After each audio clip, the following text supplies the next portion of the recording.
Muy buenas tardes, queridos amigos y amigas de la comunidad de IU.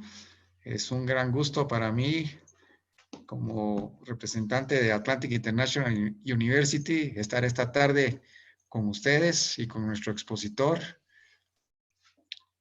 Ustedes saben que hemos venido ya por diferentes martes dándoles un curso de webinar de un tema de gerencial de actualización, y para nosotros es un gran gusto tenerlos.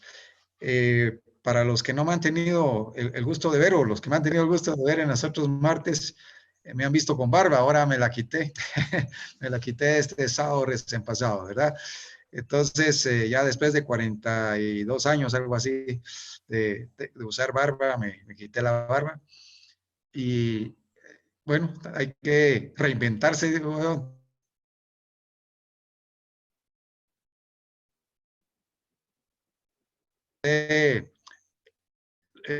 dado la sugerencia y consejo de que cuidemos ¿no? de qué nos estamos alimentando, ¿verdad? Principalmente nuestra mente, ¿verdad? Porque hoy en día hay mucha noticia y déjenme decirles, pues, ¿verdad? Que no toda la noticia es cierta, hay mucha noticia falsa, pero quiera que no, si nos estamos alimentando de esa noticia, de eso estamos alimentando nuestros pensamientos y por lo tanto estamos alimentando nuestras emociones también con esos pensamientos, ¿verdad? Y de esa manera no vamos a tener la mejor actitud ni el mejor ánimo, porque nos vamos a sentir preocupados, desanimados, angustiados. Entonces, por esa razón es que muy que nosotros ante esta situación que estamos viviendo, que para todos es algo anormal definitivamente, y nos preocupa definitivamente, pero sí debemos de buscar de alimentar nuestra mente con temas positivos, con lecturas positivas, con éxitos del pasado que hemos tenido y repasarlos en nuestra mente para que nuestra mente se alimente de ese éxito del pasado también, ¿verdad? Tenemos que cuidar mucho también lo que declaramos, lo que confesamos con nuestra boca, porque también las palabras crean imágenes. Si yo les digo bicicleta, inmediatamente ustedes pensaron en una bicicleta, no sé, de color azul, de color rojo, de hombre, de mujer, pero pensaron en una bicicleta. Las palabras crean imágenes, entonces tenemos que cuidar mucho lo que decimos, porque eso crean imágenes y esas imágenes pasan a nuestros sentimientos, a nuestra actitud, a nuestro estado de ánimo, ¿verdad? Entonces, por esa circunstancia, tenemos que cuidarnos bastante. Muy bien, en esta tarde tenemos el gusto de tener a nuestro conferencista especial, invitado especial, que es el doctor Jorge Ponce, y él nos trae el tema, un tema mero especial. Él le puso un título muy especial, ¿verdad? Y ha tenido mucho éxito con este título, dando eh, entrenamiento como coach a diferentes grupos, tanto aquí en Guatemala como en el extranjero. Y el tema se llama esencialismo, producir más haciendo menos, ¿verdad? Suena como una paradoja, ¿verdad? Pero es así, ¿verdad? Él nos lo va a explicar porque es así y nos va a decir también cuáles son las reglas de la participación en las preguntas que nos va a estar, vamos a estar haciéndole al doctor Jorge Ponce. Leo un breve resumen de su currículum. El doctor Jorge Ponce es un coach y mentor apasionado en el desarrollo de líderes. Posee una amplia experiencia en el liderazgo de organizaciones no lucrativas y en la docencia a nivel superior. Por cierto, en las maestrías en el MBA que hemos tenido y estamos por tener también, él es el catedrático titular de liderazgo estratégico, ¿verdad? Y todos los estudiantes que son empresarios, gerentes, salen con un excelente sabor de boca de las enseñanzas del doctor Ponce.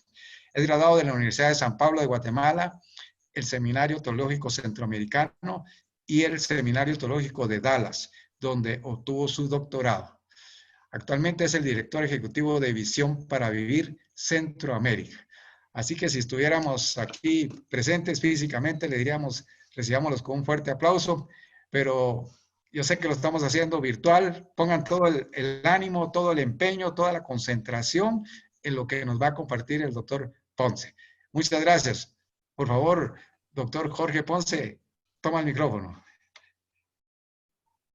Muchísimas gracias, Eduardo. Ese nuevo look, esa nueva imagen va muy bien. Y para mí, un gusto saludarles a todos los que están en la audiencia de esta tarde. Aprecio mucho la invitación que acogí hace algunas semanas en una conversación con Jorge Eduardo, con el mayor gusto. El tema que nos convoca, creo que, como decía Eduardo hace un momento, es inspirador, es positivo y además nos ofrece grandes posibilidades para refrescar lo que hacemos en términos de gestión personal, del tiempo, de la vida, y probablemente también abre algunos nuevos horizontes. Es lo que me gustaría poner en la mesa para que disfrutemos.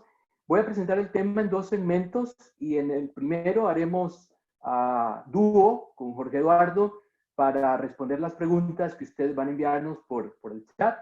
Así que creo que ahora todos vamos a tener la oportunidad de seguir la conversación mientras yo tengo la conducción, pero tendremos un tiempo para que participemos todos.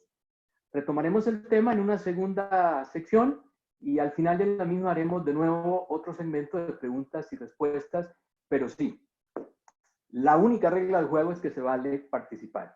Y para mí va a ser un verdadero gusto también escuchar y facilitar algunas respuestas que en relación a esos temas que ustedes planteen puedan ampliar y enriquecer lo que queremos compartir. Voy a moverme ahora para que ustedes puedan tener imagen y sea más fácil.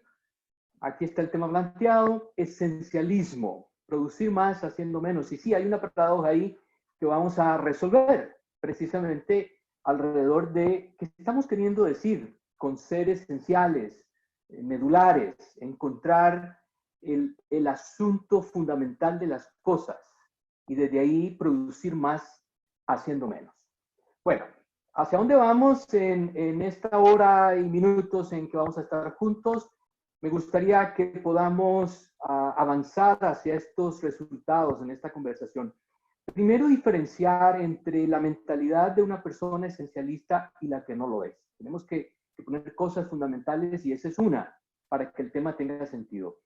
Me gustaría también, 2 y 3, que la conversación nos permita reconocer en forma muy puntual y específica, pues qué beneficios hay en practicar el estilo de gestión esencialista y identificar que nos llevemos a algunas ideas, a algunas avenidas que podemos explorar como estrategias que facilitan la productividad personal y profesional desde esta perspectiva del esencialismo. Así que ya teniendo esto en mente, ¿para dónde vamos? ¿Qué quisiéramos lograr? Quisiera poner unos antecedentes. Hay imágenes aquí de unos artículos, son del año 2005, 2007, 2015, y muchos de ellos aparecieron en revistas de negocios o revistas de psicología. Tengo aquí uno, por ejemplo, en español, circuitos sobrecargados. ¿Por qué la gente inteligente se desempeña mal? Y este es el artículo más antiguo que tengo ahora en la diapositiva. Es de un experto, el doctor Hallowell, que ha estado investigando por 4 décadas esta temática del buen y mal desempeño en función de qué conduce al buen desempeño, el desempeño de alto nivel o el desempeño malo. Y lo que le estaba planteando aquí es que no es que la gente inteligente a propósito termina desempeñándose mal. El tema es explorar qué razones hay detrás. Y él en sus estudios, ya los publicaba hace 15, 20 años, decía, el problema es que estamos sobrecargados y no discernimos qué deberíamos dejar fuera de lo que estamos haciendo y enfocarnos en aquello que sí deberíamos hacer.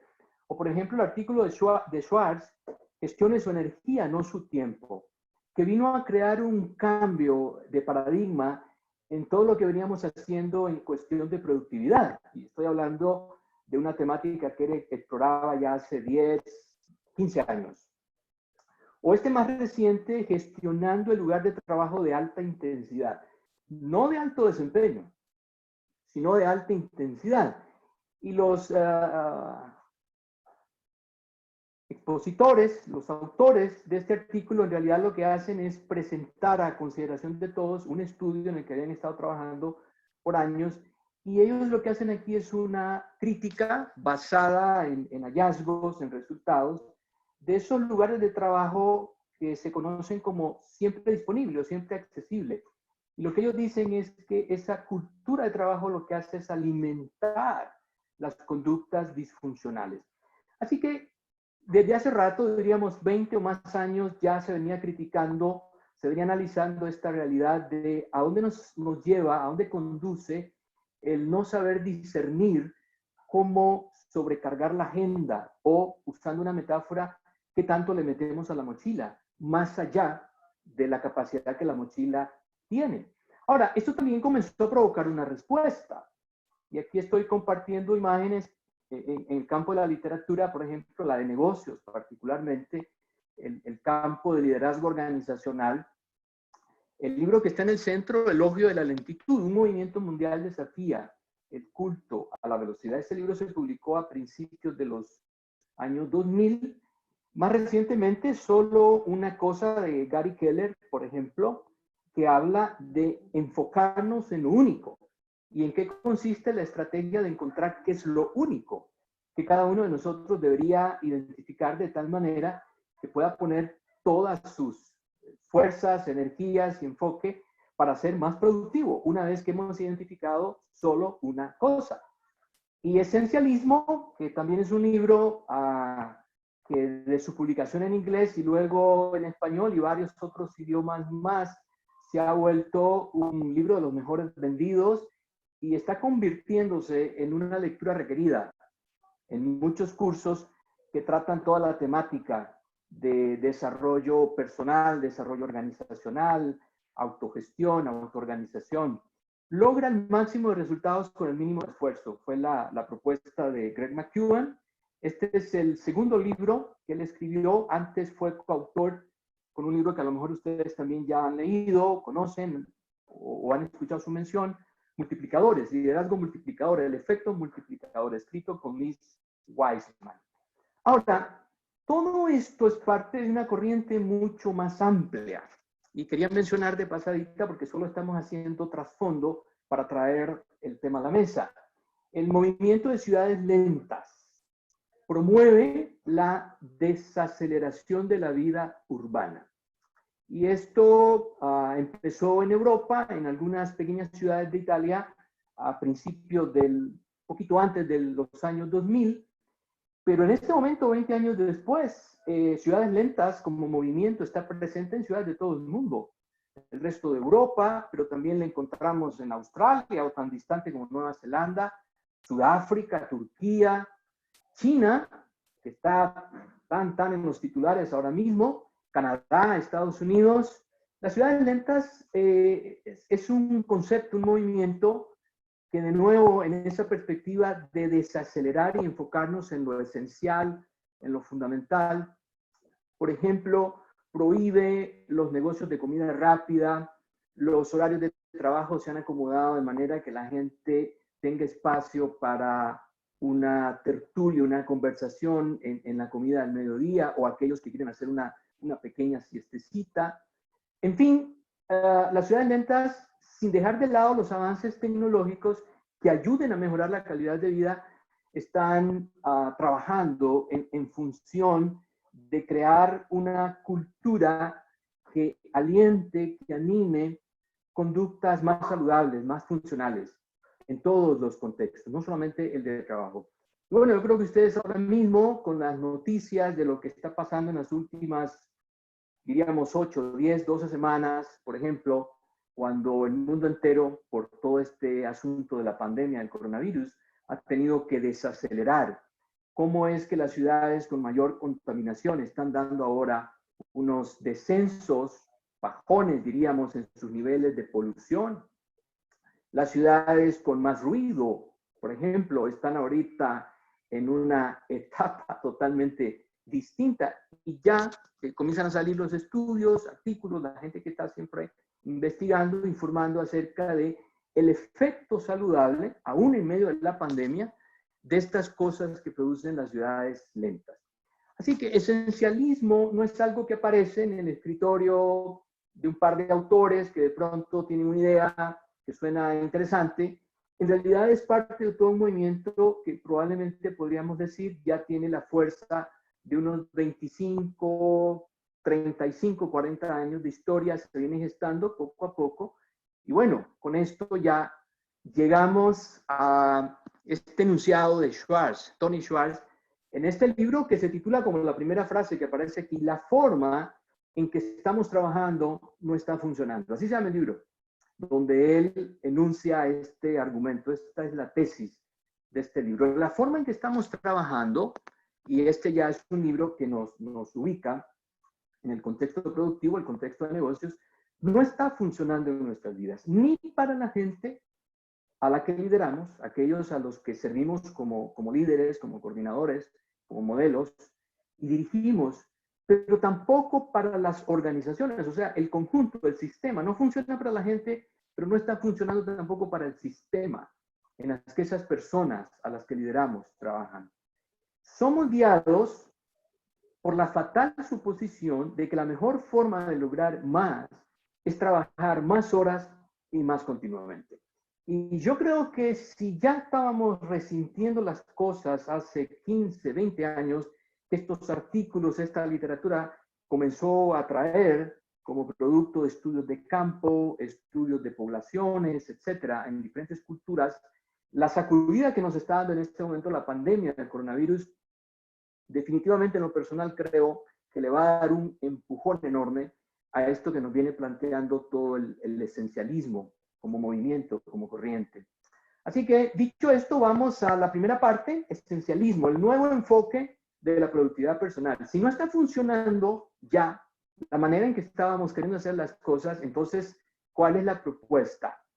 El esencialismo, pues lo que nos dice es, hay que encontrar, hay que buscar lo fundamental, lo medular, en términos de vocación, el encuentro, el match perfecto, el mejor, el ideal, entre nuestras capacidades, nuestra vocación, la comunidad en la que servimos, la cultura de la que somos parte. Y esto nos plantea hablar desde la perspectiva de tres ejes. Dejar de decir que sí a todos. McEwen, uno de los autores que mostré antes en Esencialismo, dice, solo cuando te das permiso para dejar de tratar de hacerlo todo, de dejar de decirles que sí a todos, puedes hacer tu mayor contribución a las cosas que realmente importan. En su libro McEwen habla del estudio que ellos han hecho en varias culturas y cómo esto se pronuncia, se expresa, se deja ver en Europa distinto a África o Asia. Y el asunto es que en todas las culturas tenemos problemas con esta realidad. La gran mayoría estamos configurados o nutridos desde la primera infancia a no saber decir no o creer que somos responsables de hacerlo todo para todos. Pero en América Latina tenemos un problema todavía más acentuado, muy particular. Hay sus razones de por qué se hace en Sudamérica o en el Caribe o en Centroamérica, pero el tema es que aquí nos cuesta muchísimo ser suficientemente directos o directivos para decir incluso con cortesía, no puedo, no tengo interés, no ahora, y simplemente le decimos que sí a todo y a todos. Y con esto nosotros perdemos la ventaja de hacer la mejor o la mayor contribución que en realidad podemos hacer. Y terminamos metidos en contextos donde después nos preguntamos, ¿pero qué hago aquí? ¿Por qué dije que sí? Cuando yo debería estar o descansando o debería estar cumpliendo tal otra responsabilidad o definitivamente simplemente podría estar descansando porque lo necesito, pero estoy aquí con mal gusto disfrutándolo, pero el tema es que no fui capaz de decir no. Y es de lo que vamos a estar entonces conversando más adelante. El segundo eje, lograr más haciendo menos. Michael Hyatt, en un libro muy reciente, se publicó apenas el año pasado en inglés, y creo que está por salir en español. Es un libro que voy a recomendar para aquellos que quieren leer, profundizar. Y él dice en esta propuesta que tituló en inglés Free to Focus, libre para enfocarte. Enfocarse en lo esencial se logra eliminando todas las tareas. que actualmente hay que subrayar esto, consumen tu tiempo. O sea, ¿cuánto de nuestro tiempo estas tareas, estas responsabilidades consumen, gastan nuestro tiempo? Pero aquí viene lo trascendental. No te apasionan. O sea, no la disfrutamos. Sí, gastan mucho de nuestra energía, de nuestro tiempo, pero encima nos dejan con la desilusión de que tuve que cumplir, pero realmente no lo disfruto. Y es más, no son importantes para mí, o para ti, o para nosotros. En términos de prioridades y de lo que agrega valor a otros y a nuestra propia cultura de desarrollo, en realidad estas cosas no son importantes. Y encima, y esto duele a veces, y si duele, pues es parte de estar aquí en esta reunión a la que nos convoca IU, a veces tenemos que aceptar que somos francamente malos. O para decirlo más bonito, francamente no somos buenos en esto. Y entonces, lograr más haciendo menos, no lo tomemos como, entonces estamos buscando, ¿qué? Un tipo de autogestión más relajada, más tranquila, más haragana. No, no, para nada, no va por ahí. Es aprender a eliminar aquellas cosas que consumen nuestro tiempo, no nos apasionan, no son importantes y encima en ellas no somos buenos. Y vamos con el tercero, trabajar en modo inteligente. Igual, un libro reciente de un gran investigador que ha hecho equipo con Jim Collins, por ejemplo, escribiendo después de varios estudios. Y este en particular, este libro, no está en español todavía, Great to Work, excelente para trabajar. Y él habla aquí de los hábitos escondidos de aquellos que están en el nivel superior de desempeño. Y trabajar en modo inteligente es la propuesta de Hansen en este libro, es maximizar, optimizar el valor de tu trabajo, seleccionando unas pocas actividades y aplicando un intenso esfuerzo dirigido. Esa combinación es donde está el concepto. Seleccionar unas pocas actividades de todo ese universo, de actividades de todo tipo, no estamos hablando solo en el lugar de trabajo, pero la vida productiva como un todo, la familia, los gremios, clubes, los grupos, las iglesias de las que somos parte, ¿cómo ahí encontramos realmente esas pocas actividades que son realmente las que debemos conservar? Como decía Hayat, las demás se eliminan y aplicamos en ellas un intenso esfuerzo dirigido, con gran intencionalidad. Menos volumen de actividades, más esfuerzo concentrado. Y ya comenzamos a develar el secreto y el misterio que no es ninguno. ¿Cómo es esto de esencialismo? Producir más haciendo menos. Aquí está el concepto. Menos volumen de actividades, no es menos trabajo. No es volvernos más relajados, viva la vida y que los demás saquen la tarea. No, para nada. Pero es encontrar dónde está el volumen real de actividades en el que yo soy mejor y más capaz. Y ahí ponemos más esfuerzo concentrado. Y esto entonces conduce, para amarrarlo con una metáfora visual, el modo láser de la productividad personal.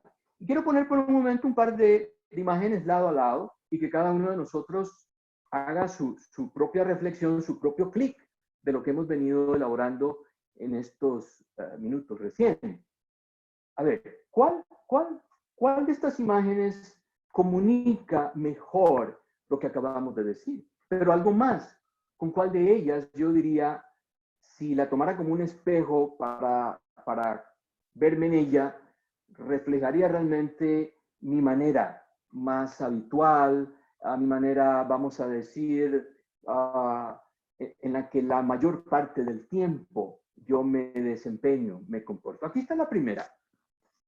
Todo lo que nosotros invertimos, hacemos, esfuerzo que ponemos en cualquier métrica, sea tiempo, accesibilidad, implica energía. Una energía concentrada, como lo estamos viendo ahora en el modo láser, o una energía que se dispersa en rumbos con cualquier norte. Y al final la pregunta es, ¿dónde terminamos? Cuando usamos uno u otro. Y yo creo que si somos honestos, vamos a tener que decir, no hay dónde perderse. Es que el modo láser de la productividad personal es el que conduce al alto desempeño. El otro nos lleva, como digo yo en mis clases, si no sabes para dónde vas, cualquier camioneta te lleva. Si no tienes la menor noción de tu rumbo, te paras en la esquina y agarras el primero que te dé jalón, o que te ofrezca, o que consigas, o tengas que pagar, pero da igual. Y esto es de lo que estamos hablando cuando estamos diciendo, para responder a lo fundamental. Entonces, ¿qué es esencialismo? Bueno, es la comprensión de que la productividad no podemos seguirla entendiendo en función de más horas y más trabajo continuamente, sino discernir. Que el enfoque no es simplemente elegir concentrarse en unas pocas áreas, como mucha gente piensa. Hay un segundo requisito riguroso, y estoy citando aquí a Morten Hansen, de quien ya hablé hace un momento, en este libro fabuloso, Great at Work. Excelente en el trabajo, los hábitos escondidos de aquellos que se desempeñan a alto nivel. ¿Y cuál es el segundo requisito riguroso? También debes obsesionarte. Ese es el modo láser de la productividad. Poner todo lo que somos, tenemos, capacidad, experiencia, talentos, conocimiento, la vocación, las ganas, el amor, todo en un sentido de láser obsesivo en esas pocas áreas que hemos seleccionado, que hemos encontrado y que denominamos lo esencial. Esto responde a qué es lo esencial en mi vida, qué es lo fundamental. Cuando me veo a mí mismo como un profesional en tal o cual campo, responsable de tal o cual función en el lugar de trabajo, en la organización, la empresa que lidero, que fundé, que comencé, cualquiera sea el contexto. El punto es este. Debemos obsesionarnos en esas áreas para producir una calidad excepcional. Y esto es lo que él denomina trabajar en modo inteligente. La forma inteligente de trabajar es primero hacer menos y luego obsesionarte con ello. Y ahora sí, ya hemos respondido. De entrada, sí, hay una paradoja, pero en la paradoja no hay contradicción. Lo que hay es la tensión de dos verdades opuestas, aparentemente, que se resuelven cuando uno pone esto en la manera que Hansen lo está poniendo en este libro que estoy citando. Primero, definir con mucha claridad qué es ese conjunto de pocas actividades o tareas, ese hacer menos. Y luego obsesionarme con todo en hacerlo al más alto nivel o la más alta calidad. Y entonces esto nos permite avanzar a las 4 zonas de la productividad personal.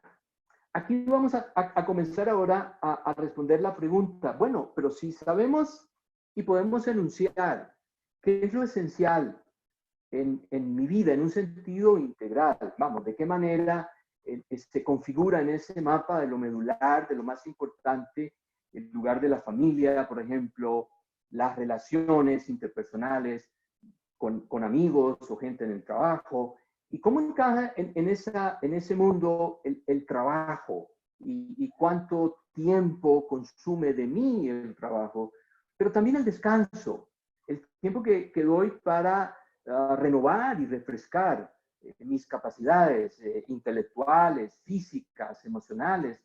¿Cómo encaja la perspectiva de lo espiritual? ¿Tiene algún espacio en mi vida el tema espiritual? Independientemente del credo religioso, no estamos hablando de eso, pero estamos hablando de, ¿me doy tiempo para pensar en las cosas trascendentes? Y más aún, respetamos eso también, si como personas profesionales, sí decimos tener una fe y podemos hablar de que tenemos una fe en un Dios personal. Bueno, ¿cómo encaja esa relación con ese Dios personal en todo este mapa de la vida? Y aquí donde entonces las 4 zonas de la productividad personal hacen un aporte muy significativo y yo quería traerlo a la conversación porque es importante. Y quiero abrir el tema citando a un autor que igualmente me gusta muchísimo. Probablemente ustedes lo conocen, Adam Grant, un profesor de Wharton, la Facultad de Negocios de Wharton, la Universidad de Pensilvania. Originales, cómo los inconformes mueven el mundo. Un libro sobre cambio organizacional, fabuloso, en la temática de liderazgo y de cambio. Y él nos regala esta joya, diría yo. La productividad no es una virtud. Es el medio para alcanzar un fin. Solo es noble si el fin vale la pena. Y como dicen los que comentan algunos deportes por ahí algo violentos que no son del gusto de todos, gancho al hígado. Y esto fue lo que Adam Grant propuso cuando planteó esta perspectiva de la productividad. En algún momento fue un poquito, y a lo mejor es todavía para algunos chocante. La productividad no es una virtud. O sea, la productividad no tiene el mismo valor de la integridad. La productividad no tiene el mismo valor que la amistad. La amistad es una virtud. No todas las personas cultivan la virtud de la amistad o de la integridad, por ejemplo. O la honestidad, o hablemos de la puntualidad, algo que para muchos es un poquito más banal, sobre todo en nuestra cultura. Decimos, te llamo ahorita, pero no llamamos. Sí, voy a estar ahí a las 5, pero sabemos ya que vamos a estar ahí a las 6. La productividad no es una virtud, es el medio. Es apenas un instrumento para alcanzar algo más grande. Y solo es noble la productividad cuando el fin vale la pena. Sumamente interesante porque creo que en muchas culturas, no solamente la nuestra, en América Latina, hemos sacrificado demasiado en el altar de la productividad. Y hemos sacrificado virtudes. Esto es lo lamentable. Hemos sacrificado la lealtad, la amistad, el respeto, la consideración. Muchas veces porque había que alcanzar las metas de cualquier naturaleza, pero en la perspectiva de productividad y de lucir como una persona, una mujer, un hombre, un profesional altamente productivo. Pero Grant viene y nos plantea una perspectiva completamente diferente, y es en este contexto que muchos de esos autores que estoy citando, que voy introduciendo y que voy a presentar algunos libros también, comienzan a plantearnos y en realidad replantearnos, reconfigurar conceptos que dimos por sentado por mucho tiempo. Y esto es autocrítica en muchos sentidos. Las escuelas de negocios en todas partes del mundo, no solamente en Estados Unidos o América Latina, Europa, creo que desde la crisis de 2001 con la caída de Enron y todos los demás, luego lo de 2008, la crisis que generaron toda la burbuja inmobiliaria, los bancos. Yo creo que todo ese contexto nos viene diciendo hace buen rato que las escuelas de negocios tenían que haberse replanteado hace rato el pensum, las planillas, las cuadrículas de cursos, y más allá de eso, en muchas materias, no dar por sentado que, por ejemplo, en programas de maestría o doctorado ya no tenemos que hablar de valores, porque los valores se aprendieron en la casa, o con los abuelos, o en la escuela primaria, y ya estamos hablando con profesionales a nivel maestría o doctorado, pero resulta que estos profesionales a este nivel son los que generaron semejantes vicios y corrupción, muchas veces en aras de la productividad. De manera que ahora tenemos todo un planteamiento desde el esencialismo que nos dice, por ahí no van las cosas y no van a ir bien. Y yo creo, por lo que estamos oyendo ahora, la reflexión en la que estamos en un sentido muy amplio, como sociedades, como culturas, nos va a permitir replantearnos y reconfigurar algunas cosas como las que estamos comenzando a considerar al comentar un planteamiento como este. Así que en este contexto vamos a hablar de la matriz de la productividad personal desde esta perspectiva. Dos criterios claves, y esto no es tampoco recién de ahora, pero lo sabemos, pero vamos a ver este nuevo ángulo. Dos criterios claves para evaluar la productividad personal son la pasión y la competencia, las capacidades. La pasión describe el amor, las ganas que le tenemos a un trabajo que nos da energía. Aunque tome mucho de nuestro tiempo y esfuerzo, una vez que está realizado, sentimos el placer, el gozo del logro. Y ustedes saben que ahora a lo mejor algunos ya se han familiarizado con este libro, El hábito del logro. Es una propuesta fabulosa también en esta perspectiva. Ahora, la pasión siempre provoca y responde la pregunta, ¿me apasiona esta tarea? ¿O esta vocación? ¿O esta posición? ¿O este trabajo? ¿Estas responsabilidades? El asunto es disfruto. Y yo llevo muchas veces la pregunta un poquito más allá.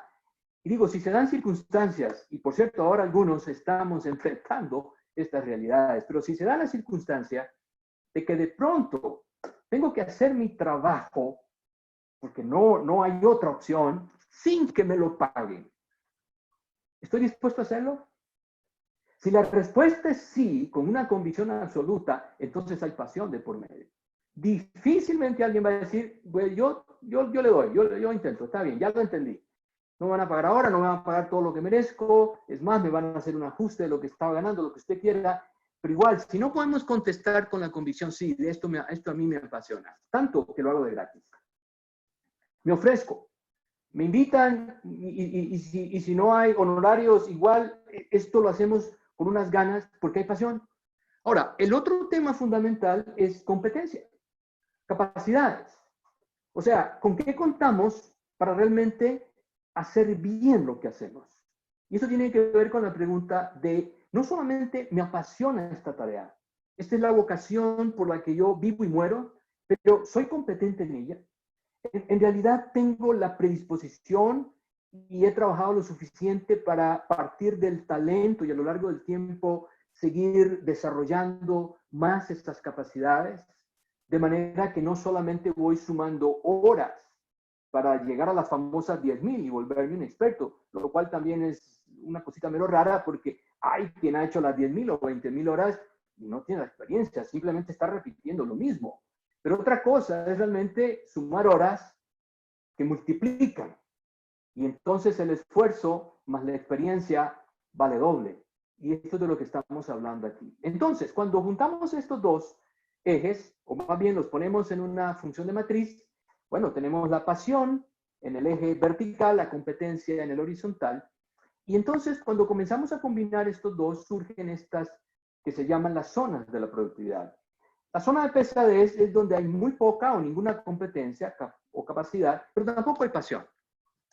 Y tenemos que reconocer que todos en la vida hemos pasado por etapas a lo largo del desarrollo, desde la niñez, la escuela secundaria, la universidad, los primeros años productivos, y tenemos nuestras etapas ya como personas maduras en las que nos sentimos en actividades que nos resultan muy tediosas, muy cansadas, muy pesadas. Porque en realidad no hay competencia, no hay capacidad, y no hay pasión en ellas. La zona 3 de desinterés es una donde tenemos capacidades por talentos naturales, por experiencia, pero no tenemos ninguna pasión. Entonces no hay ningún deleite. Y algunas veces estas tareas las hacemos porque somos capaces de hacerlas. Conocemos el camino, el método, conocemos el manual, lo sabemos seguir, pero en realidad gusto, pasión, disfrute, no hay ninguno.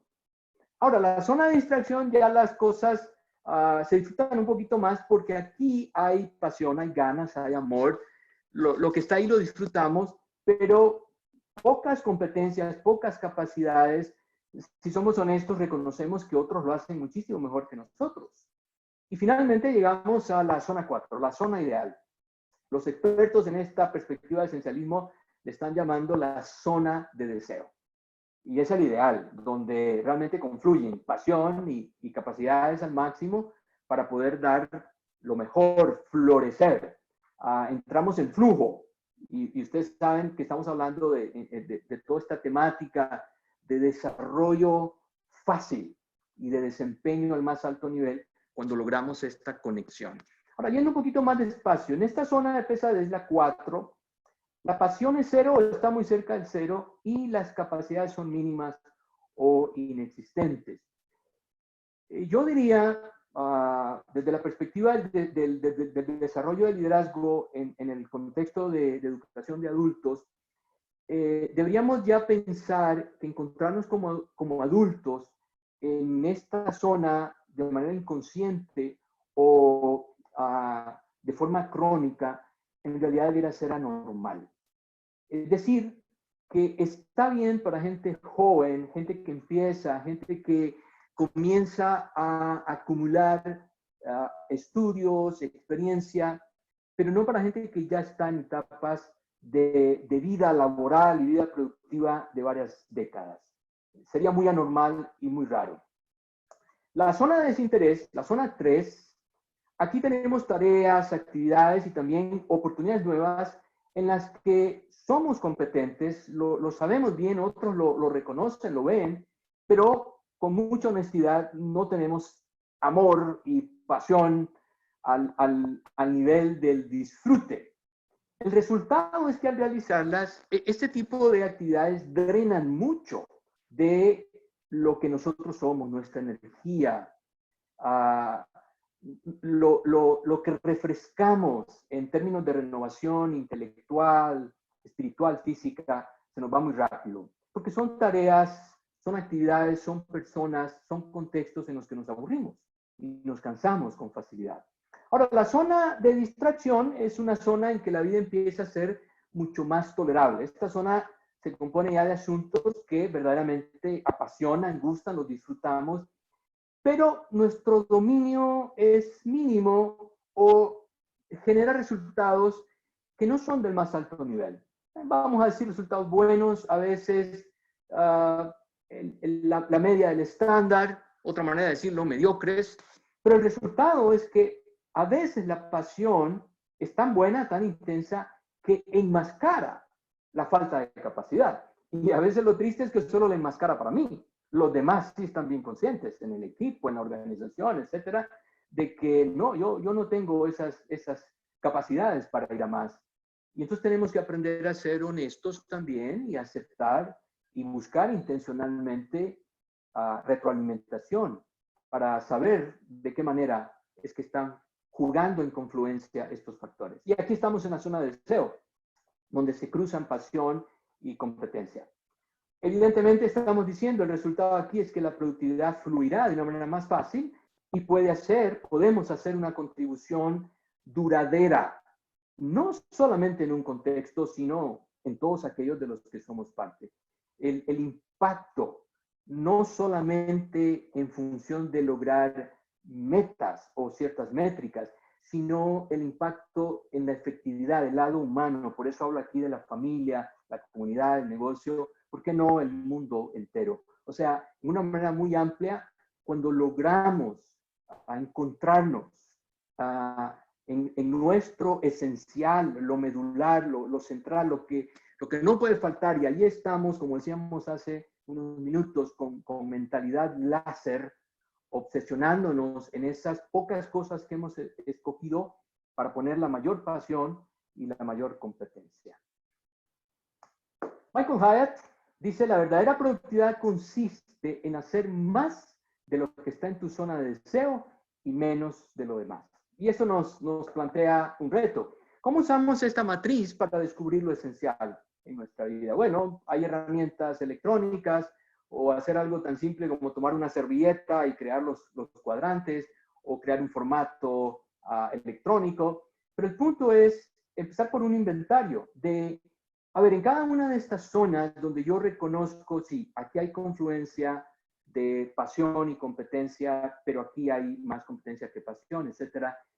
¿Qué tanto estoy yo haciendo en mi semana o en mi mes o cualquiera sea el periodo que yo puedo estar evaluando? Y finalmente, darle, como ustedes ven en la imagen que tengo ahora en proyección, ¿qué porcentaje de mi tiempo está consumiendo la zona de distracción, por ejemplo, o la zona de desinterés? No solamente listar por listar, pero evaluar a fondo y decir cuánto de la semana yo invierto o gasto o esta actividad o participar de este grupo haciendo este tipo de tareas, cuánto de mi tiempo en términos de las horas productivas de la semana se van por ahí. Y esto nos podría ir dando ya el cuadro. ¿Qué tan desbalanceado está en función de la zona de deseo? Donde confluyen lo mejor de mis capacidades y el mayor entusiasmo de mi pasión, de mi amor por lo que hago. O de pronto la zona de pesadez está demasiado abultada y estoy dando muy poco en las zonas donde mi pasión aporta mucho más, o la zona de deseo. Y al final es por ahí. Así que llegamos al primer tiempo de receso. Yo quisiera que se una entonces ahora Jorge Eduardo a la conversación. Eso me permite a mí hacer pausa un poquito y tomar también, refrescar. Así que Jorge Eduardo, qué bueno verte de nuevo. Muchas Vamos a gracias. escuchar algunas preguntas Okay. y compartir con el grupo que nos acompaña esta tarde. Muy bien, no, muy interesante lo que nos has compartido hasta este momento. Así que esperamos sus preguntas, mis estimados y estimadas, para poder ir dando un tiempo a las mismas. Y siempre en el segundo segmento va a haber un tiempo para más preguntas. Así es. Muy bien. Mientras vienen las preguntas, les quiero comentar, es muy importante la distracción. La distracción nos puede ocurrir muy a menudo, sobre todo ahora con las redes sociales, ¿verdad? Estamos con nuestro celular, lo tenemos ahí con el sonidito de que un mensaje de WhatsApp, por ejemplo, y a cada ratito lo estamos observando, ¿verdad? Lo estamos viendo. Entonces, eso nos distrae tremendamente, entonces en ese sentido uno sabrá si lo revisa cada hora o si hay algo de emergencia, pues se sabe que si hay alguna emergencia a nivel familiar o a nivel de amistad, nos van a llamar, ¿verdad? Pero no estar así, un sonidito y viendo el WhatsApp, un sonidito viendo, porque es mucha distracción, ¿verdad? En principio aporto eso mientras las preguntas, ¿verdad? No, Muy bien. me parece muy, muy atinado, Jorge Eduardo, porque algunos ya están hablando del monitoreo de la adicción. Eso de estar pendiente de cada notificación que entra por cualquier red o el correo, y ya de pronto la distracción se vuelve tan impertinente que es casi un monitor de nuestra adicción a la notificación. Voy a comentar eso un poco más adelante, pero qué bueno que lo traes al tema. Muy bien, Jorge, muchas gracias. Mira, aquí Gustavo Díaz nos pregunta, ¿cómo motivar a los colaboradores respecto a llegar al cuarto cuadrante, o sea, a la zona de deseo? Yo creo que tenemos que hacer un trabajo muy consciente, muy intencional, informar, educar, capacitar, pero creo que la clave es el modelo que encuentran en nosotros, quienes somos sus líderes, sus mentores, sus coordinadores. Miren, yo creo que el término que usamos en la nomenclatura, en el organigrama organizacional, es secundario. El tema es que la gente vea en nosotros modelos. Creo que la clave va a ser esa y que la acompañemos con buen mentoreo. Vente conmigo a escuchar esta charla. Mira, te recomiendo un libro fabuloso que acabo de leer. Esa perspectiva creo que es la que va a hacer el cambio y va a influenciar en la gente a la que nosotros lideramos. ¿Cómo no? Ok, gracias, Jorge. Mira otra pregunta aquí, Ingrid Tobar nos pregunta, al tener personas a mi cargo, ¿cómo puedo identificar las 4 zonas de cada colaborador y poder aprovechar al máximo lo que cada uno contiene, ¿verdad? Cada uno tiene. Claro, hemos hecho esto en sesiones, por ejemplo, de equipo, donde hemos usado la matriz como un ejercicio después de dar una pequeña inducción y hacemos que la gente, por ejemplo, haga análisis de lo que fue la semana anterior o la semana que va a terminar. Y solamente con trabajar en la matriz y llegar a esto de los porcentajes, generamos la foto, por así decirlo, el espejo con el que la gente va a comenzar a verse y luego planteamos estas ideas que yo acabo de resumir para decir, bueno, ¿a dónde queremos llegar? Si tú estás encontrando en tu matriz que estás gastando 60% de tu tiempo en la zona de pesadez o la zona de distracción, ahí hay algo que no anda bien, hay que balancear. O tienes grandes capacidades, pero en tu zona de deseo estás invirtiendo en la semana el 15% de tu tiempo. Entonces por ahí ya viene la tarea de, bueno, ¿cómo podemos corregir esto? Y es a lo que voy a dedicar la segunda parte, Jorge Eduardo. Ok, muchas gracias. Muchas gracias, Jorge. Ok, muy bien. Mira, hay varias preguntas acá. Ok. Yesenia Zamora nos pregunta, personalmente, o te pregunta más bien, personalmente me pasa mucho el quedarme en la zona 2, ¿verdad? En la zona 2, la zona de distracción, ¿verdad? ¿Existe alguna forma de salir de esa zona para pasar a la 1? Sí se puede. Y en un momento vamos a dar los tips precisos. Así que vamos a responder esa pregunta en el Ok, segundo segmento. muy bien. Aquí dice también James que muy interesante el tema, sobre todo porque nos perdemos en el camino del día a día y se pierden de vista los objetivos esenciales, dice, ¿verdad? Es correcto. Muchas veces, sin mayor noción del horizonte de mediano, largo plazo, las urgencias nos agobian tanto y ahí es donde encaja muy bien la zona de distracción, las redes sociales, nos traen muchos memes y nos traen notitas y tal y cual, y chistecitos, terminamos gastando el tiempo y nos volvemos improductivos. Entonces, cuando pasan las semanas, las metas de mediano plazo no se alcanzaron y nunca avanzamos hacia el largo plazo, porque solo estamos viendo el corto, el inmediato momento. No tenemos perspectiva de lo esencial. Así que concuerdo con esa colaboración que nos dieron. Muy bien, gracias, Jorge. Julio Reyes dice, buenas tardes, muy interesante charla.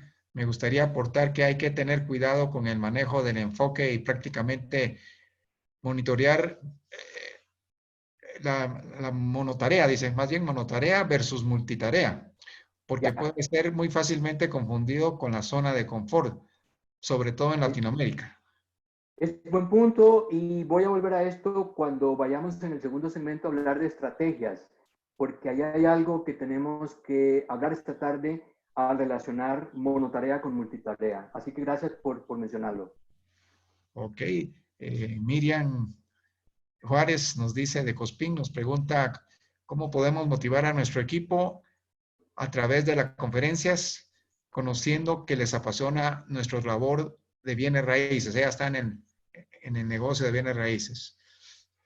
Igual, yo diría, una vez que la gente está en lo que está y puede discernir, puede darse cuenta, puede estar consciente del amor, de las ganas, de la pasión que tiene, por eso en lo que se desempeña y a lo que le ha puesto enfoque para prepararse, para desarrollar experiencia, yo creo que tenemos el mejor capital. Lo que tenemos que hacer ahí es nutrir ese capital, enriquecerlo y darle visión a la gente de cómo manejar esto que llamamos la matriz de la productividad personal, que no es un instrumento al que uno va una sola vez en la vida a hacer las correcciones. Es una herramienta a la que uno tiene que volver de cuando en cuando, porque las otras zonas nos llenan siempre nuestras agendas de quehaceres y cuando venimos a ver, perdimos rumbo, como decíamos hace un momento, y de nuevo estamos muy en zona de distracción o muy en zona de pesadez. Entonces sí, se puede, hay que capitalizar eso y hay que trabajar con las estrategias que vamos a plantear ahora para enriquecer a la gente. Muchas gracias, Jorge. Así que continúa con el segmento 2, por favor. Muy bien, Gracias, muy amable. vamos, avanzamos. Ahora vamos a ir a esta parte donde vamos a encontrar respuestas prácticas, concretas, tips. Y yo he querido plantearlo desde esta metáfora, la vida del esencialista. Podríamos haber dicho la semana, el día, pero a mí me da siempre gusto pensar en términos muy amplios. Y cuando promuevo estas ideas, siempre estoy pensando en una perspectiva amplia, global. Bueno, no hablemos de un día, no hablemos de una semana, de un esencialista, de una persona que ya encontró o está en la búsqueda constante de lo esencial, de lo fundamental. Mejor hablemos de la vida, cómo luce, qué tendría que hacer y a qué resultados, a qué beneficio nos lleva el enfocarnos en una vida productiva desde esta perspectiva. La vida esencialista. Yo creo que con lo que hemos conversado en los minutos anteriores y a la luz de las preguntas recientes, nos vamos a dar cuenta de algo. La verdad que tengo aquí delante de todos nosotros. Si nosotros o cada uno de nosotros podemos personalizarlo, si Jorge, yo, no priorizo mi vida, es decir, si no tomo responsabilidad, si no tomo la responsabilidad de organizar y de darle prioridad a lo que incluye todo mi mundo, toda mi vida, esos segmentos, esas partes, esos ámbitos de los que hablábamos hace unos minutos, la familia, el trabajo, el cuidado personal, las relaciones interpersonales, los amigos, los vecinos, la relación con Dios o con un credo espiritual que yo posea. Alguien más o algo más lo hará. Hace un momento nos decía Jorge Eduardo, ¿qué pasa con nuestros dispositivos? Dependerá de con cuántos sitios estamos nosotros suscritos y por dónde nos entran notificaciones con todos los tipos de ringtones y tal. Si yo no priorizo y decido cuándo apago este aparato y cuándo me es útil, alguien más lo hace por mí. Y me roba entonces toda mi capacidad de tener control de mi agenda y de ponerle el lugar que corresponde a aquello que es más o menos importante. Y entonces nos pasa lo que tenemos en la imagen que puse delante de ustedes. En realidad terminamos siendo marionetas o títeres.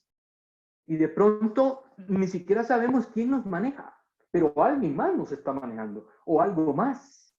Lo que está de moda, el meme que más circula. Estamos acostumbrados ahora a andar preguntando que cuál es la tendencia en este momento en Twitter. Y de pronto es un asunto que a mí no me sirve para nada, ni me interesa. Pero ya caí en la corriente de que todo el mundo está preguntando, ¿y cuál es la tendencia en Twitter?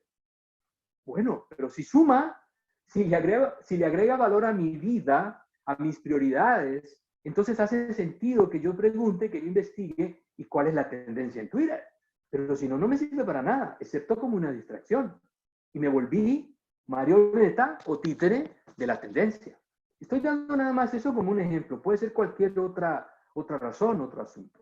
Así que vamos a plantearnos esto aquí. El esencialismo, la práctica en 3 pasos. Tengo un diagrama y quiero subrayar o resaltar que no es un diagrama de tipo lineal, en el que nos movemos de izquierda a derecha, derecha a izquierda. No. El diagrama que tengo aquí es totalmente circular y se está nutriendo y se está retroalimentando constantemente, porque no para. Esto no es uno, lo hago una vez y nunca más. Y el paso 1 es preguntarme en pausa, eso es parar, detenerme. Esta tarde estamos haciendo pausa. Al estar aquí durante hora y media, juntos, conversando, refrescando, poniendo nuestras ideas, nuestras mentes enfocadas en este tema, estamos en pausa.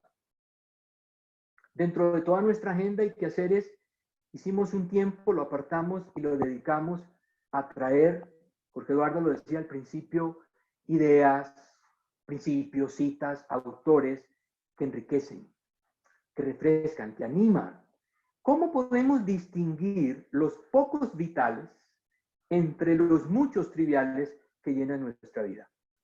Y que nos llegan por influjos de muchas otras fuentes. La televisión, los diarios, la literatura, la gente con la que interactuamos, lo que pasa en la calle.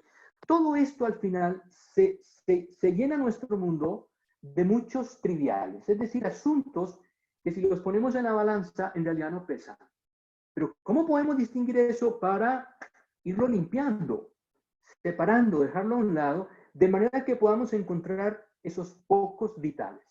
Recuerden que dijimos que el concepto de producir más haciendo menos tiene que ver con menos volumen de actividades, pero un esfuerzo intencional muchísimo más enfocado. Eso es realmente producir más haciendo menos. Pero el punto de partida es este. ¿Cómo podemos distinguir esos pocos vitales entre los muchos tribales? Ahora, esto nos va a llevar a un segundo paso en el proceso. Eliminar. Aquí respondemos otra pregunta, otro tipo de pregunta. ¿Cómo podemos dejar de lado los muchos triviales? Es decir, no es solamente saber esto es de gran valor, esto es vital, esto es esencial, esto no, y no hacer nada. El paso 2 es tomar la decisión, y eso requiere mucho valor. Porque en el contexto en el que nosotros esta tarde estamos aquí, somos parte de desarrollo, de aprendizaje de adultos, es mucho más retador, más desafiante para nosotros como adultos desaprender.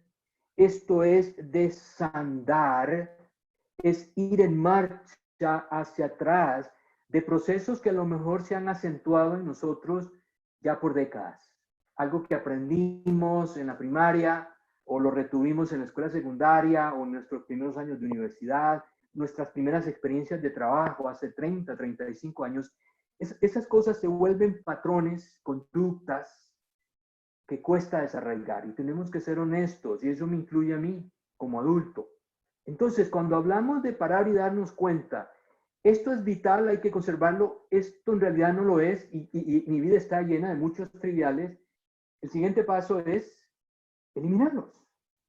Pero eliminarlos va a requerir mucho valor porque requiere desaprender. Y muchas veces en el contexto de adultos, eso es parte del por qué estamos aquí. Me encanta que IU esté convocando este tipo de conversaciones. Aprender en la perspectiva, en el mundo de la andragogía, de la educación de adultos, no es tan desafiante como desaprender. Así que estoy hablando y tratando de ser muy honesto para decir, sí, hay todo un desafío por delante. Y el número 3 tiene que ver con actuar.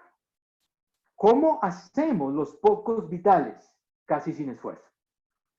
Si en el uno aprendemos a distinguir los pocos vitales, lo esencial, de todo lo demás que es muy trivial, y luego nos enfocamos en desaprender, ir eliminando, ir dejando atrás, limpiando nuestra matriz de la productividad para irnos enfocando cada vez más en la zona 2, la zona de deseo, donde conectan mejor nuestra pasión y nuestras competencias. El número 3 es el paso que convierte esto en algo real, concreto, práctico. Sí, hay una manera de vivir como esencialista, como una persona, como un profesional que se enfoca y produce y desarrolla resultados de alto desempeño cuando se enfoca en aquello donde puede hacer su mejor contribución, en lugar de gastar su tiempo y lo mejor de sus energías en zonas donde en realidad no somos productivos. Y termino en esta partecita para avanzar diciendo, por favor, síganme en el diagrama, porque insisto, no es un diagrama lineal. Uno empieza aquí y ya, logras llegar al 3, llegaste a la meta. Esto es una constante de vida. Todo el tiempo estamos retroalimentando. En cada etapa en la que avanzamos, hace 3 años, 5 años, las cosas no eran como son ahora. La semana pasada estuvimos con Jorge Rubio hablando de marcas y mercadeo en el contexto actual y lo que viene después.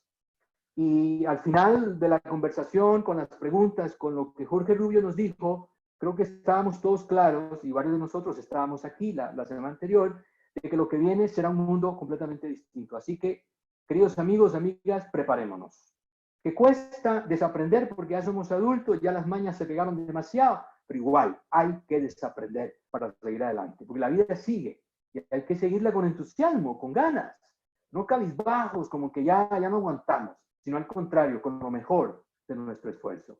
Así que constantemente tendremos que volver a darle vuelta a la vuelta, por así decirlo. Entonces, esto implica, la primera pregunta, parar, hacer la pausa, distinguir los pocos vitales entre los muchos triviales, discernir entre lo vital y lo trivial. Vamos a profundizar en eso en un momentito.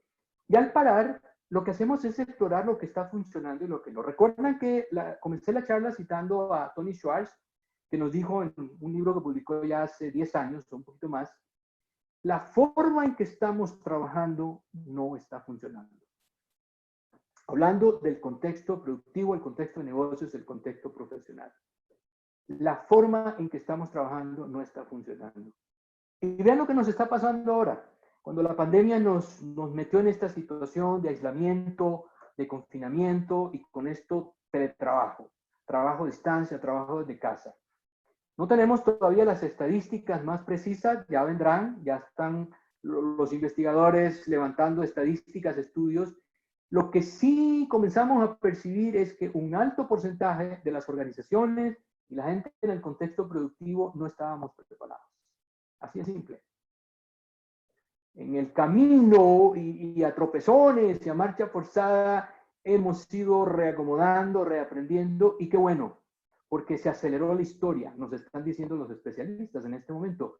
Y en este contexto tenemos precisamente que aprender a reconocer el valor de enfocarnos en lo que realmente importa. De pronto descubrimos que aunque estábamos trabajando en la oficina en un horario de 8 de la mañana para las 5 de la tarde o algo así, como que no éramos tan productivos con lo que podemos hacer ahora con 5 horas trabajando desde la casa o haciendo teletrabajo. Y ese es el mundo que viene. Entonces, sí es posible. Y por eso decía que esta situación actual le está dando un gran empujón a toda esta corriente, este enfoque de esencialismo, producir más haciendo menos. Ahora, ¿cómo podemos dejar de lado los muchos triviales? Decíamos que eliminar es desaprender y es la parte probablemente más desafiante, más retadora.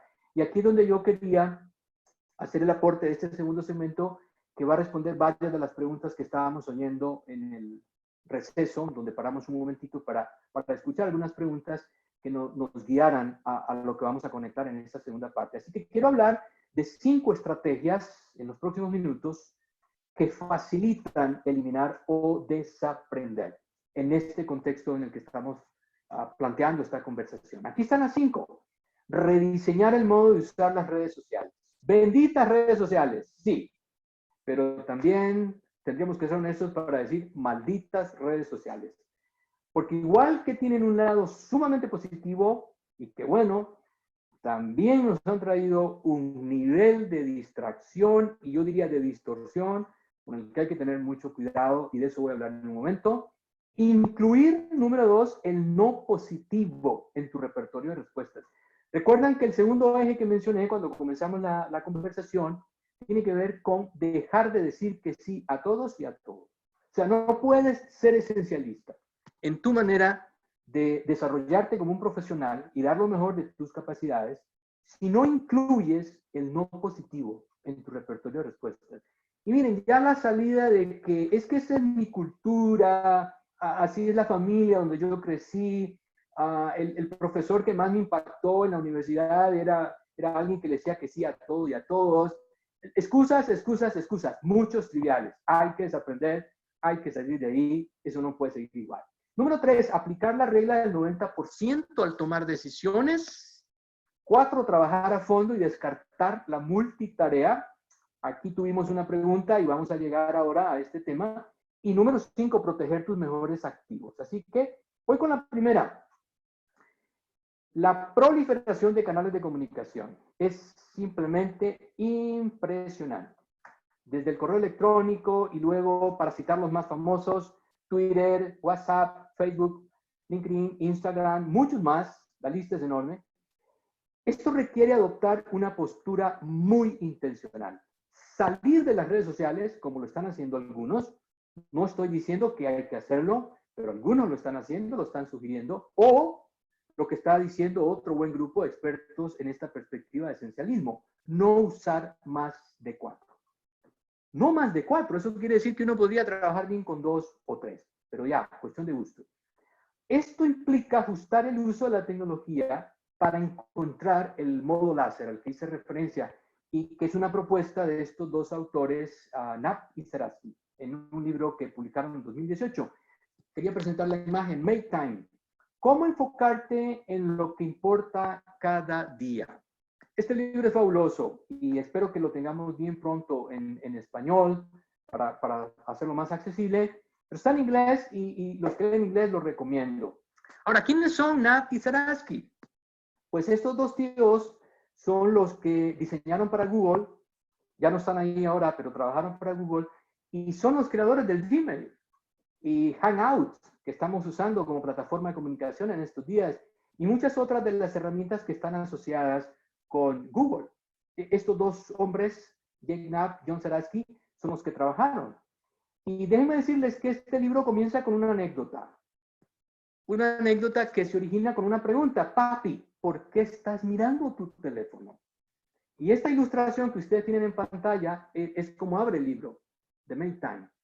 Y resulta que uno de los autores está comenzando a contar la historia de que un día de tantos estaba jugando con sus dos pequeños hijos, uno de 7 añitos, otro de un par de años, jugando con un trencito, pero en realidad él no estaba allí sin estar ahí con ellos. Él estaba entretenido con el dispositivo, con su teléfono, y en un momento dado totalmente alejado, absorto, empapado en lo que él estaba siguiendo en el teléfono, oyó la pregunta de su hijo mayor: papi, ¿por qué estás mirando tu teléfono? Y él simplemente lo que hizo fue apagar el teléfono, lo puso a un lado y comenzó a jugar con ellos. Pero la pregunta no lo dejó esta noche, la pregunta no lo dejó al día siguiente y no lo dejó por los siguientes meses. Y esa pregunta originó el libro Make Time, porque Knapp y Zeratsky, por esta conversación, tomaron la decisión, y ellos lo cuentan en el libro. A mí me pareció una cosa sumamente interesante viniendo de los creadores de Gmail. Ellos tomaron la decisión y hasta el día de hoy en sus dispositivos no tienen redes sociales. Knapp y Zeratsky, los creadores de Gmail y los autores de Make Time, decidieron no usar redes sociales. Esa es su decisión. Podríamos estar en desacuerdo con ellos, podríamos decir no. Yo personalmente diría 3, 4 es suficiente y uno tiene que decidir con cuáles en función de las responsabilidades, las tareas y la red en la que uno tiene que interactuar. Y eso va a ser suficiente. Esto es como el multitarea. La multitarea es un mito que es útil, que sirve, Y esto de tener cuentas en 25 redes sociales es simplemente un desperdicio de la vida que no te lleva a nada. La estrategia número 2, incluir el no positivo en tu repertorio de respuestas. El tiempo es fijo, pero ¿qué pasa con la energía? Puede flexionarse, eso lo sabemos muy bien, pero sigue siendo finita. La respuesta es absolutamente. A pesar de que nuestra energía puede flexionarse, es decir, un día de tantos yo puedo dormir menos horas, o por el contrario, un día de tantos yo puedo dormir más de mis horas promedio, pero la energía tiene límites. Yo puedo también en un día trabajar no 8 o 9 horas, puedo trabajar 16 horas. Pero lo que no puedo hacer es convertir ese hábito en algo crónico, porque la falta de sueño juega en contra de todos mis procesos de salud y sistemas. Por eso, no puedes responder, ninguno de nosotros puede responder con un sí de manera automática a cada nueva solicitud o invitación, venga de donde venga, sea de una suscripción, una red social o los amigos, los conocidos, los cuates con los que no nos hemos visto en 30 años desde la que nos graduamos, qué sé yo. Al decir que no de una manera positiva, nos deja a nosotros, pero a quien respondimos en mejores condiciones que antes. Un no positivo es no ser groseros al no aceptar una invitación. Es decir, con toda genuinidad, con toda autenticidad, la verdad de por qué no puedo tomar la invitación. Por tiempo, por otros compromisos, o porque en realidad me estás invitando, pero no soy la persona que podría hacer la mejor contribución a lo que tú me estás invitando. Y esto nos está haciendo falta, yo diría que es uno de los grandes problemas que tenemos en nuestra cultura latinoamericana. Y si vamos a ser muy, muy específicos, creo que aquí en Guatemala esto nos golpea mucho. No tenemos la entereza de incluir el no positivo en nuestro repertorio de respuestas. Y terminamos metiéndole a nuestra mochila muchísimo más de lo que es capaz la mochila de llevar. Y terminamos entonces muchas veces frustrados, cumpliendo mal, haciendo cosas a medias, fomentamos la cultura de la mediocridad, no somos buenos modelos para la gente a la que lideramos cuando no incluimos el no positivo en nuestro repertorio de respuestas. Esta me fascina, la regla del 90% al tomar decisiones. ¿De qué estoy hablando? Cuando el eliminar o no una actividad tiene muchos pros y contras. Estamos trabajando con la matriz y yo encuentro que me llené demasiado de actividades o tareas en la zona de desinterés o en la zona de distracción. Cuando estoy decidiendo cómo eliminar o no, si debo moverla a la zona de deseo o hacer algún otro ajuste, y encuentro que esa actividad tiene muchos pros y contras, entonces la regla del 90% me ayuda muchísimo, porque funciona de esta manera. Si evaluamos esa actividad, esa tarea o esa oportunidad para involucrarme en algo, en menos del 90%, entonces de forma automática cambiamos el puntaje a 0 y la rechazamos. Es decir, si me convence por arriba del 90% el que esta actividad sí vale la pena y yo debo sacarla de la zona de desinterés y convertirla en algo que juega dentro de la zona de deseo, tiene que tener una calificación en la escala arriba del 90. Porque si no llega al 90, definitivamente no funciona. Miren, es como aquello, no sé si la ilustración va a ayudar, pero a mí me funciona cuando estamos organizando el closet y estamos trayendo al closet ropa nueva, hombres o mujeres, y vemos ahí las camisas o los vestidos o los trajes que no hemos usado en últimos 6, 8 meses y decimos, todavía no lo vamos a sacar, todavía no lo vamos a enviar para donación o darle a cualquier destino porque en algún momento lo vuelvo a usar y no lo vamos a volver a usar. Esa es la verdad. Volvemos al closet 6 meses después, 3 meses después y no lo vamos a usar y un año después está igual. Es exactamente lo mismo. Seguimos dando vueltas, girando alrededor de actividades que no tienen ningún valor y lo que nos ha faltado es el coraje de decir, no, este está por abajo del 90%, por lo tanto está fuera. En otras palabras, si no es un sí definitivo, entonces puedes convertirlo en un no definitivo. Trabajar a fondo y descartar la multitarea. La número 4. El trabajo a fondo, la mentalidad de láser, es lo opuesto a la multitarea. Que aunque es muy popular, sobre todo entre los más jóvenes, Tal vez el segmento mayor, con algunas excepciones, no tiene la misma perspectiva que la gente más joven, y esto provoca cierta tensión en los equipos que a veces lideramos, pero hay que trabajar con esto. Pero la multitarea los estudios lo confirman, este no es un prejuicio simplemente conceptual, es muy improductiva.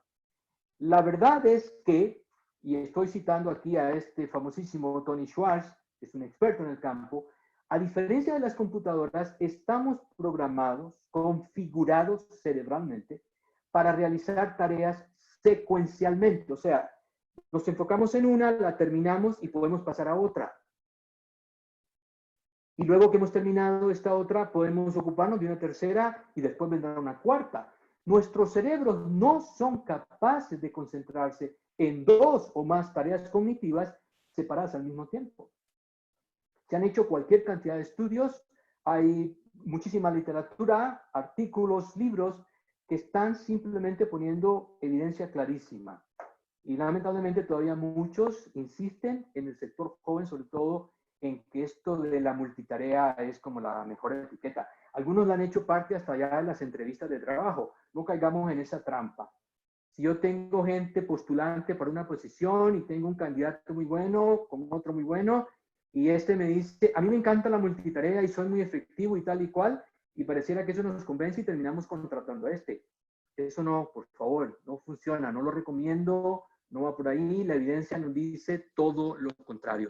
Así que estamos hablando de eliminar, y para eliminar tenemos que aplicar esta regla, trabajar a fondo y descartar la multitarea. Somos muchísimo más productivos y así es como estamos fisiológicamente configurados.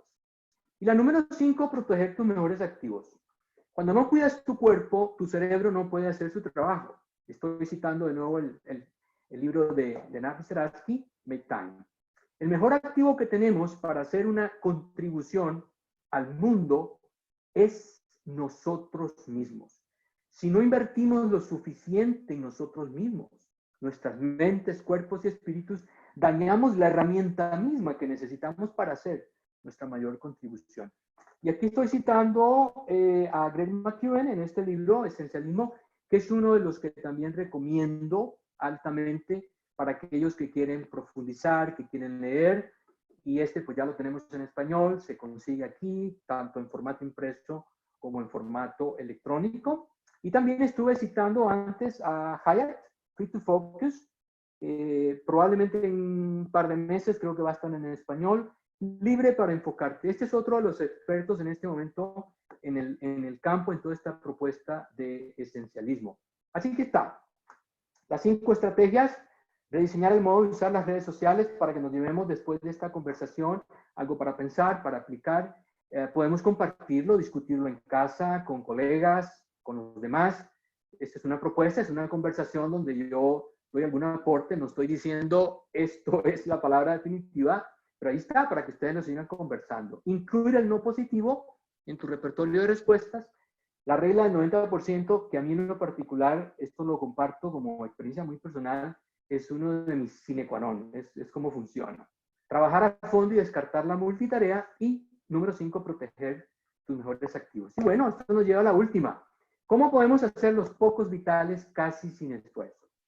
Aquí es donde eliminamos, automatizamos o delegamos todo lo que se pueda y que surge de cuando hacemos la matriz de la que hemos estado conversando. Y esto significa ya en la práctica hacer menos pero mejor, a fin de conseguir el máximo retorno en cada momento de nuestras vidas, en cada inversión, en cada esfuerzo. Es decir, producir más haciendo menos. Menos volumen de actividades, pero un enfoque muchísimo más esforzado, más intencional. Y esto es lo que significa el filtro de tareas. De nuevo, otra especie de inventario, donde con cada tarea, cada actividad que surge de la matriz, la verificamos en términos de pasión, de competencias, y luego en las columnas más a la derecha nos preguntamos si debemos eliminar, automatizar o deberíamos delegar.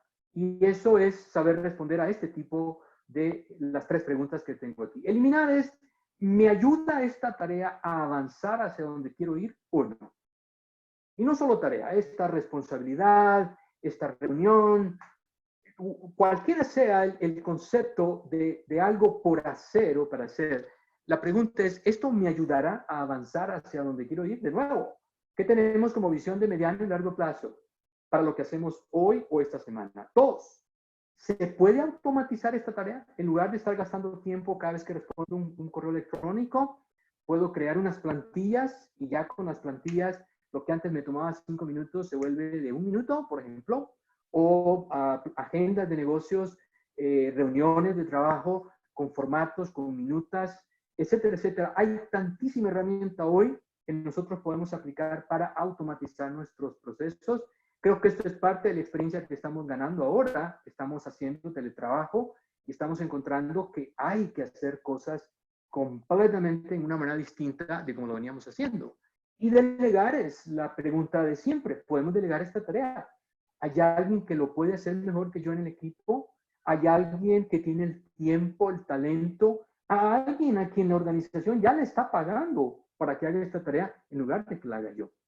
Entonces, de nuevo, no es nada más de una forma muy romántica. Decir, oye, me gustan esas ideas del esencialismo.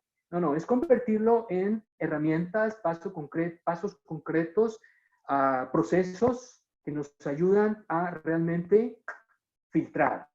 Ir desde la matriz, ir por todas las estrategias y filtrarlo hasta crear el proceso completo. Y de nuevo, repetimos, es circular, es totalmente y siempre un proceso que se está retroalimentando, recreando. No pasamos por el uno únicamente una sola vez en la vida o eliminar o actuar, sino que vamos a lo largo de los meses, de los años, haciendo de nuevo el proceso. Eso es esencialismo, ya la práctica en 3 pasos. Y yo creo que con esto estamos llegando con unos minutos todavía para un tiempo de preguntas final. Así que, Jorge Eduardo, de nuevo, te invito para que Muchas hagamos gracias. esto juntos. Muchas gracias, Jorge, muy amable. El doctor Jorge Ponce con esta excepcional cátedra, ¿verdad? Y muy práctica, ¿verdad? Naturalmente nos tenemos que poner el empeño de hacer este ejercicio que nos estás dejando, ¿verdad? Y les quiero comentar a nuestros participantes que les vamos a hacer llegar este webinar. Pero antes de irnos a preguntas y respuestas, unos minutitos, en primer lugar le quiero agradecer mucho al doctor Jorge Ponce por su tiempo. Si estuviéramos aquí todos presentes, le estaríamos dando un fuerte aplauso.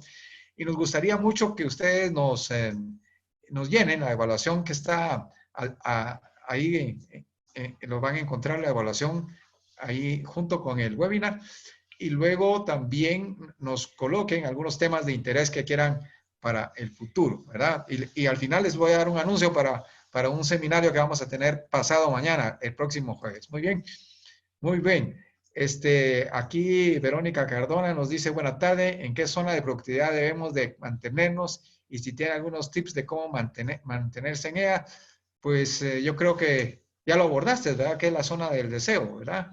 La zona de deseo y ser constantes de cuando en cuando, si nos damos cuenta que estamos sintiendo tedio, aburrimiento en nuestro tiempo de trabajo, a lo mejor es porque estamos gravitando en la zona de pesadez o si estamos gastando mucho tiempo de nuevo con el estar pendientes de la tendencia de Twitter y de cada notificación que entra, creo que estamos muy distraídos. Entonces, estar conscientes de que no es que vamos a desaparecer todo lo demás de nuestra vida. Necesitamos distraernos y gozarla, pasarla bien, pero que eso no sea la zona en la que nosotros estamos gastando lo mejor de nuestra vida. Entonces, siempre cuidar que estemos ahí donde la pasión y nuestras competencias dan el mejor desempeño, mejor rendimiento. Muchas gracias, Jorge. Hay otras preguntas relacionadas que creo que con tu contestación se responden. Gisela Estrada nos dice, en esta época que estamos trabajando home office y los horarios son extensos, se puede sentir uno agotado. Si bien apasiona el trabajo, ¿cómo balancear lo que hoy vivimos? Absoluto. Yo estaba compartiendo con gente de mi organización y estábamos haciendo hace unos días un evento similar con gente en Estados Unidos, latinos en Estados Unidos, y todos estamos conscientes de que de pronto en la casa también perdemos el norte. y ya no trabajamos 8 horas, trabajamos 12. Eso no hace sentido. Yo creo que también en la casa nosotros debemos crear los espacios para el buen descanso, en el sentido de tener tiempo para la comida, para la conversación, sentarnos y ver un programa de televisión que realmente es nutritivo, enriquecedor, un buen libro, dependiendo de los hábitos, escuchar la música. El punto es precisamente estar siempre conscientes de cómo distribuir nuestra vida en todos sus ámbitos. Recuerdan la estrategia número 5, cuidar el mejor activo. Y el mejor activo es uno mismo. Hay que cuidarlo, hay que nutrirlo. Muy bien, Jorge, muchas gracias. Yo añadiría un asuntito más que me sucede. Digamos, yo soy AM y no PM. ¿Qué quiero decir? Mi energía está por las mañanas, ¿verdad? Después de mediodía baja un poco mi energía y tal vez se vuelve a levantar tipo 3:30, 4 de la tarde. Entonces trato, ahorita con lo que tú nos dices, me reflexiono, las cosas vitales las trato de hacer en la mañana. Hay Buen personas punto. que tienen más energía en la tarde, hay también, ¿verdad? Y luego tal vez en la tarde hacer algunas cosas como ver algún tipo de comunicación y todo cuando está mi nivel bajo de energía. Y también estoy acostumbrando a ciertos familiares o ciertos amigos en las horas de, de comunicarnos que sea en una hora después de las 7 de la noche, ¿verdad?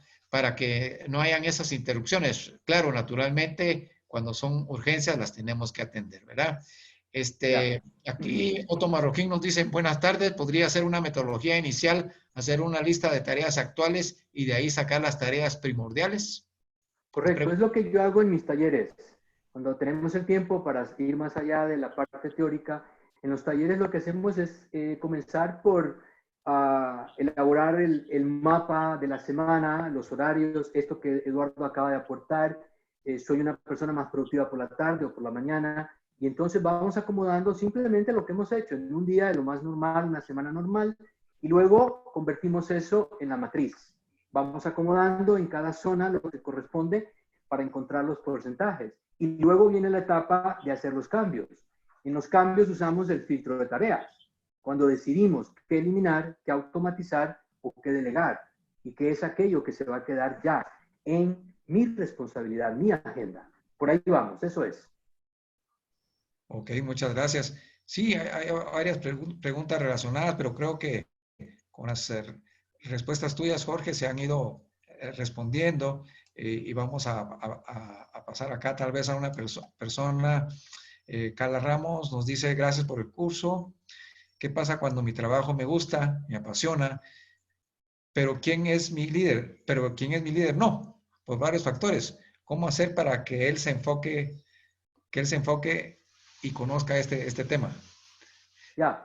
Bueno, yo creo que número uno ahí la clave es la perseverancia personal. Yo creo que todos, eso me incluye a mí, levanto la mano, hemos pasado en nuestra experiencia productiva de trabajo por este tipo de situaciones y la clave es la perseverancia personal, mantener uno ese empeño, esa pasión.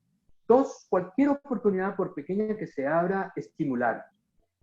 Decirle a esa persona, ese jefe, esa jefa, oye, te comparto este artículo, te envío este correo, fíjate que vi por ahí un libro, o sea, estimular y tratar de abrir oportunidades para provocar ese diálogo, esa idea. Y en algún punto de la vida también aceptar que nuestra responsabilidad no es cambiar a los demás. Nuestra responsabilidad es asumir nuestros cambios, mantenernos bien enfocados, mentalidad láser en eso, y ojalá que esas personas que están alrededor nuestro, sean colegas, superiores o subordinados, reconozcan nuestro modelo y estén dispuestos a cambiar. Ok, gracias, Jorge. Aquí Mauricio Barrios, desde Quetzaltenango, nos pregunta, ¿cuáles son las causas principales de la falta de cultura del esencialismo? Yo creo que en términos muy generales, nuestra cultura, en un sentido muy amplio, es una cultura muy relajada. En ese sentido, somos muy distintos, por ejemplo, a los norteamericanos o los europeos, que son más estructurados. Por ejemplo, en Europa, en Estados Unidos, violentar un minuto, la hora que acordamos, es un delito, es una falta. Yo no puedo llegar a una reunión a las 9:01 que estaba planeada a las 9. Pero en nuestra cultura 9:30, no hay problema. Es muy relajado el asunto. Entonces, creo que esto también nos desenfoca demasiado.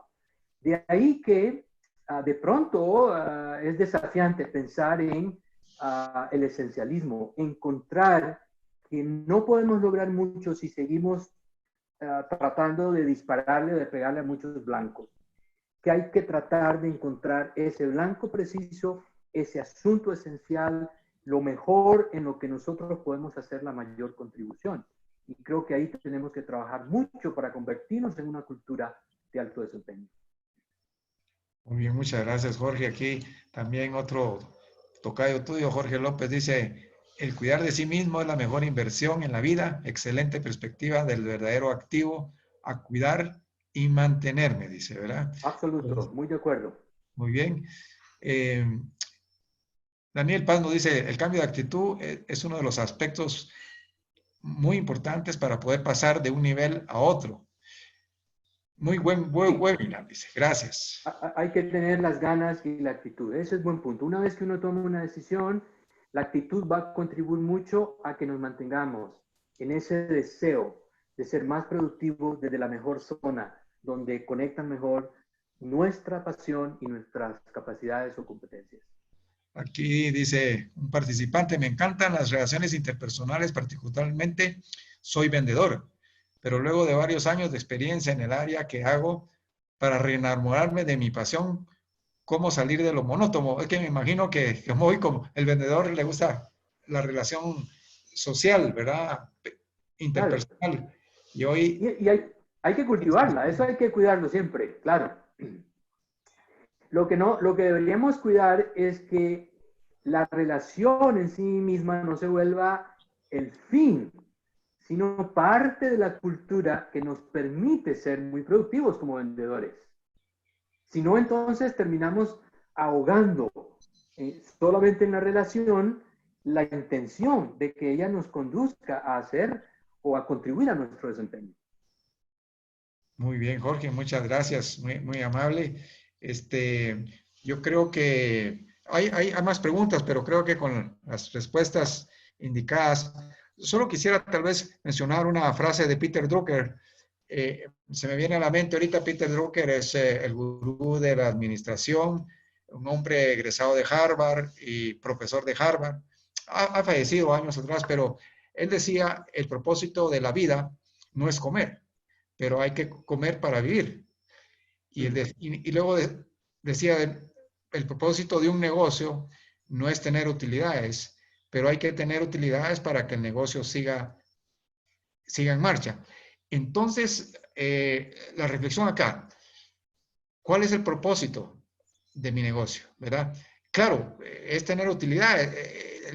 Las utilidades hay que tenerlas, pero hay que tener un propósito mucho más amplio, más arriba de solo tener utilidades, ¿verdad? Y eso nos va, también preguntémonos cómo puedo agregar valor a mi cliente actual, cómo le puedo agregar valor a mi cliente actual, en qué forma, algo que lea, te lo transmito, para que él esté más positivo, para que él esté también dinámico, porque la situación de hoy nos está, nos está trayendo desánimo, ¿verdad? Pero Claro, conferencias como las tuyas y las recomendaciones como las tuyas, Jorge, creo que nos vienen a dar una perspectiva para alimentar nuestra mente, para que alimentemos una actitud positiva y esa actitud positiva. Yo quisiera darles un consejo a ustedes. Hace muchos años leí de un libro de Norman Vincent Peale, que lo has oído, ¿verdad? Hablaba sobre el doctor en psicología, el doctor William James, ¿verdad? Y aplicar el principio del cómo sí, ¿verdad? Y esto lo refuerza también el doctor George Crane, que es doctor de psicología aplicada de la Universidad de Harvard también, de que dice que las emociones vienen después de los movimientos, de las acciones. Quiere decir que si una persona se siente triste, tiene que actuar como si estuviera alegre, ¿verdad? Se siente triste, tiene que actuar como si estuviera alegre.